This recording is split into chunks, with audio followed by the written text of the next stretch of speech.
Selamat datang lagi di pembahasan mendalam kita. Hari ini kita bakal bongkar isi kepala seorang Brian Wong lewat bukunya The Cheat Code. Kalau Anda belum kenal, bayangin deh, di usia 19 tahun, waktu kita mungkin masih pusing mikirin ujian, dia udah dapat pendanaan Ventura pertamanya. Untuk Kiep itu ya, perusahaan iklan selulernya. Gila sih emang. Betul. Dan buku yang Anda kasih ini kan isinya bukan cuma cerita ya, tapi ada lebih dari 70 kode curang atau strategi gitu. Tepat banget. Kalau kita bahas satu-satu, wah bisa sampai besok pagi kita di sini. Haha, iya juga. Makanya misi kita hari ini tuh nyaring esensinya. Kita bakal ekstrak ide-ide yang paling fundamental yang bisa Anda pakai, nggak peduli kerjaan Anda apa. Oke, jadi kita bakal bagi jadi 3 bagian besar ya. Pertama, fondasinya dulu, yaitu pola pikir. Kedua, baru mesinnya, yaitu aksi strategis. Dan terakhir, kendaraannya, yaitu cara kita bangun narasi personal yang kuat.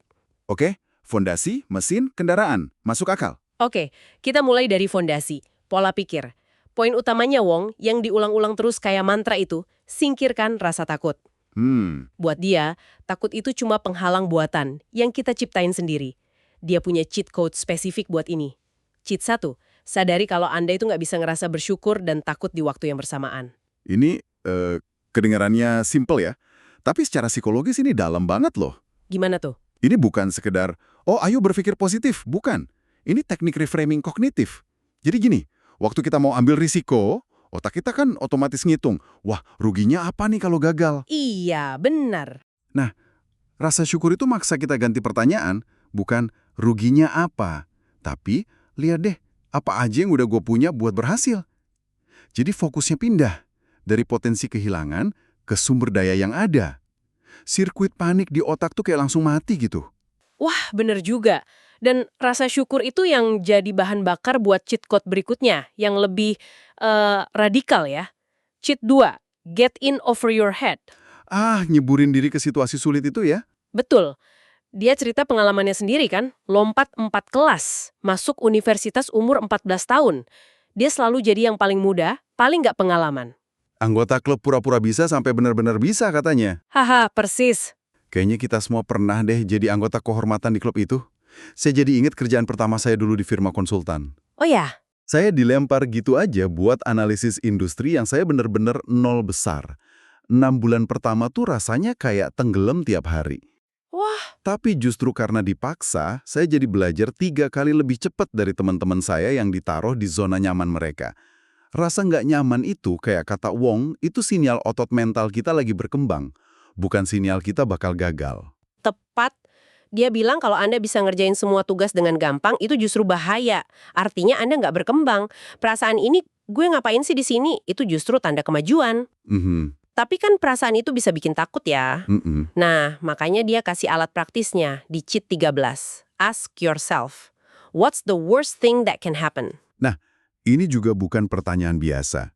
Ini sebenarnya latihan dari filsafat Stoa, namanya, premeditatio malorum. Merenungkan skenario terburuk, gitu ya? Betul. Tujuannya bukan buat jadi pesimis, tapi buat vaksinasi emosional. Waktu Anda benar-benar bayangin skenario paling buruk, dipecat, proyek gagal, perusahaan bangkrut, terus Anda sadar kalau hidup ya tetap jalan. Rasa takutnya jadi nggak sekuat itu lagi. Persis, rasa takutnya kehilangan taringnya.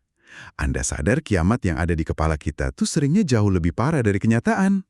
Ini yang ngebebasin kita buat ambil resiko. Oke, jadi fondasinya jelas ya. Ganti takut dengan syukur, sengaja cari tantangan, jinakan takut dengan bayangin skenario terburuk. Nah, setelah mentalnya kokoh, baru kita bisa ngomongin aksi. Eksekusinya. Dan ini bagian yang seru banget. Oke, kita masuk bagian kedua, aksi dan interaksi strategis. Karena pola pikir aja kan nggak cukup.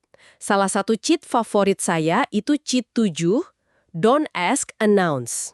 Jangan bertanya tapi umumkan. Betul, ini benar-benar bisa ngubah dinamika. Dia kasih contoh rapat Dewan Direksi KIP. Dia nggak pernah datang terus nanya, "Bapak-bapak, bolehkah kita melakukan X?" Wah ya iyalah, itu kan kayak buka pintu buat orang bilang enggak. Persis. Sebaliknya, sebelum rapat, dia teleponin satu-satu anggota dewannya. Dia jelasin rencananya, dapat masukan mereka. Jadi udah ada prakondisi. Nah, jadi pas rapat, Dia tinggal ngumumin ini yang akan kita lakukan berdasarkan diskusi kita sebelumnya. Rapatnya cuma jadi formalitas. Coba deh bayangin ini di kantor. Daripada nanya ke atasan, Pak, boleh saya ambil proyek ini? Coba ganti jadi, Pak, saya sudah buat draft awal untuk proyek ini. Dan akan saya presentasikan di rapat tim Jumat nanti. Saya mau banget dengar masukan Bapak sebelumnya. Beda banget pendekatannya. Tapi, ada jebakannya nih. Apa tuh? Strategi mengumumkan ini bisa jadi bumerang, bisa kelihatan arogan banget kalau salah eksekusi. Kuncinya itu di apa yang Wong lakuin sebelum rapat. Prasosialisasi idenya itu ya? Tepat. Dia bangun konsensus dulu di belakang layar, secara informal. Jadi mengumumkan itu langkah terakhir, bukan yang pertama. Tanpa itu Anda bukan kelihatan kayak pemimpin, tapi malah kayak orang yang nggak bisa kerjasama. Poin yang penting banget, ini bukan soal jadi bulldozer, tapi soal arsitektur sosial. Nah, dari situ, kita ke strategi yang lebih provokatif ya.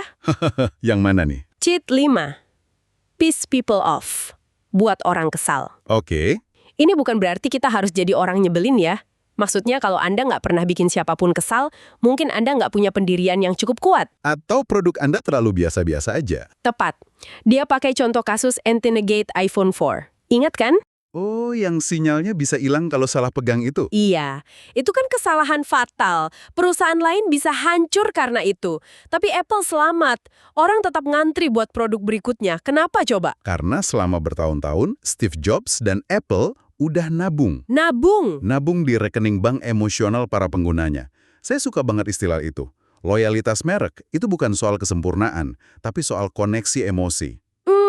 Menarik. Apple kan bau narasi kalau mereka itu berbeda, obsesif sama desain. Mereka bikin orang ngerasa jadi bagian dari sebuah suku. Jadi pas mereka bikin salah, fansnya melihat itu sebagai, satu kesalahan dari seorang jenius, bukan sebagai perusahaan rakus yang nipu konsumen. Beda ceritanya kalau perusahaan yang nggak punya saldo di rekening emosional itu ya. Langsung disalib, pinjem istilahnya Wong, karena cuma dilihat sebagai entitas transaksional aja. Suka, itu sebenarnya asat ya. Betul. Musuh terbesar sebuah merek atau seorang profesional itu bukan kritik, tapi ketidakpedulian. Kalau nggak ada yang peduli sama apa yang Anda lakuin, ya berarti Anda nggak relevan.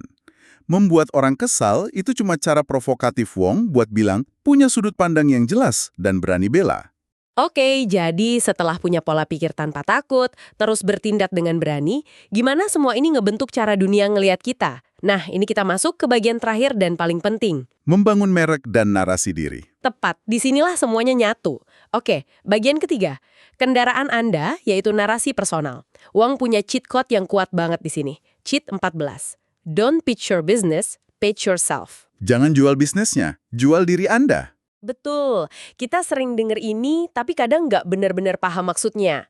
Wong cerita pas ketemu Pete Cashmore, pendirinya Mashable, pertemuannya santai banget. Mereka nggak ngomongin bisnis, nggak ngomongin kesepakatan. Mereka cuma nyambung sebagai manusia. Dua anak muda yang sama-sama lagi ngebangun sesuatu dari nol, saling berbagi cerita. Persis, hubungan personal dan otentik itu yang jadi fondasi. Bertahun-tahun kemudian, hubungan itu yang ngebuka banyak pintu. Investor pintar, mitra strategis, mereka tuh nggak investasi ke ide. Bukan ke PowerPoint-nya ya? Bukan, ide bisa gagal, pasar bisa berubah. Mereka investasinya ke orang, ke energi, visi, dan kemampuan eksekusi seseorang. Dan ini berlaku di luar dunia startup juga kan? Waktu Anda wawancara kerja, manajer tuh nggak cuma beli keahlian Anda. Mereka beli potensi Anda, etos kerja Anda, dan ya apa mereka mau kerja bareng Anda tiap hari. Bener juga. Waktu Anda mimpin tim, anak buah Anda nggak cuma ngikutin arahan proyek. Mereka ngikutin Anda sebagai pemimpin. Jadi, tujuan kita di tiap interaksi profesional itu harusnya bikin orang mau investasi ke diri kita. Entah itu waktu, kepercayaan, atau akhirnya ya uang. Nah, buat nguatin narasi personal ini, ada satu lagi cheat code yang jenius. Cheat 31. Don't tell your own story. Jangan ceritain kisah Anda sendiri? Biarin orang lain yang cerita. Idealnya, media. Kekuatan validasi dari pihak ketiga. Tepat. Dia bilang gini, dan kutipan ini ngena banget. Ketika Anda ngomongin betapa hebatnya perusahaan Anda, itu namanya nyombong. Tapi waktu seorang jurnalis yang ngomong, itu namanya jurnalisme objektif alias kebenaran. Itu ngasih kredibilitas yang nggak bisa dibeli pakai iklan. Persis. Tapi, kita perlu nambahin sedikit realisme di sini ya. Brian Wong kan CEO muda yang karismatik di industri teknologi yang seksi. Dapat liputan media, ya, lebih gampang buat dia. Iya juga, pertanyaan bagus. Gimana caranya cheat code ini dipakai sama katakanlah accountant atau manajer biasa? Apa media versi mereka? Nah, media mereka itu bisa jadi testimoni dari klien yang puas, bisa juga atasan yang muji kerjaan mereka di depan umum pas rapat penting. Atau bisa juga dengan nulis artikel di LinkedIn yang terus dikutip atau di-share sama pakar lain di bidangnya. Intinya sama, kredibilitas Anda meroket waktu pujian datang dari sumber eksternal yang dihormati, bukan dari mulut Anda sendiri. Jadi tugas kita adalah melakukan pekerjaan yang saking hebatnya sampai orang lain terdorong buat nyeritain kisah kita. Tepat sekali. Kedua, pakai aksi strategis yang berani sebagai mesinnya. Dan ketiga, kemas semuanya dalam narasi personal yang otentik dan divalidasi orang lain. Itu kendaraannya. Fondasi, mesin, dan kendaraan. Model yang kuat. Tapi penting juga buat dicatat ya, model ini tuh sangat bias ke dunia startup teknologi yang geraknya cepat. Yang menghargai gangguan ya. Betul. Nggak semua lingkungan kerja bakal respons positif sama strategi piss people off atau don't ask, announce. Jelas. Anda nggak bisa tiba-tiba masuk ke lembaga pemerintah yang birokratis terus mengumumkan perubahan kebijakan. Aha, bisa langsung mental. Harus diadaptasi ya. Mungkin mengumumkan di sana artinya ya membangun koalisi secara sabar selama 6 bulan. Tepat. Konteks itu segalanya. Buku ini kan bukan kitab suci, tapi lebih kayak kotak peralatan. Anda harus pintar milih alat mana yang mau dipakai, kapan, dan gimana caranya.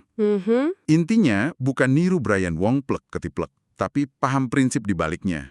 Rebut kendali, proaktif, dan sadar kalau aset terbesar kita itu ya diri kita sendiri, reputasi, hubungan, dan pola pikir kita. Oke, sebagai penutup, kami mau ninggalin Anda dengan satu pemikiran buat direnungin. Ini terinspirasi dari Chitswolf. Never learn the rules.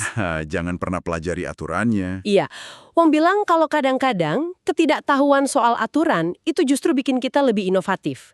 Ini kan efektif banget buat anak umur 19 tahun yang mau dobrak industri. Tapi ini kan jadi paradoks yang menarik ya, seiring kita makin berpengalaman. Tepat. Pertanyaannya buat Anda anungkan adalah, di titik mana dalam karir atau hidup Anda justru menguasai aturan yang ada secara mendalam itu jadi strategi yang lebih kuat daripada ngabain aturannya.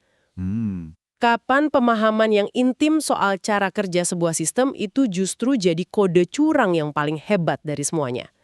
Sesuatu untuk Anda pikirkan.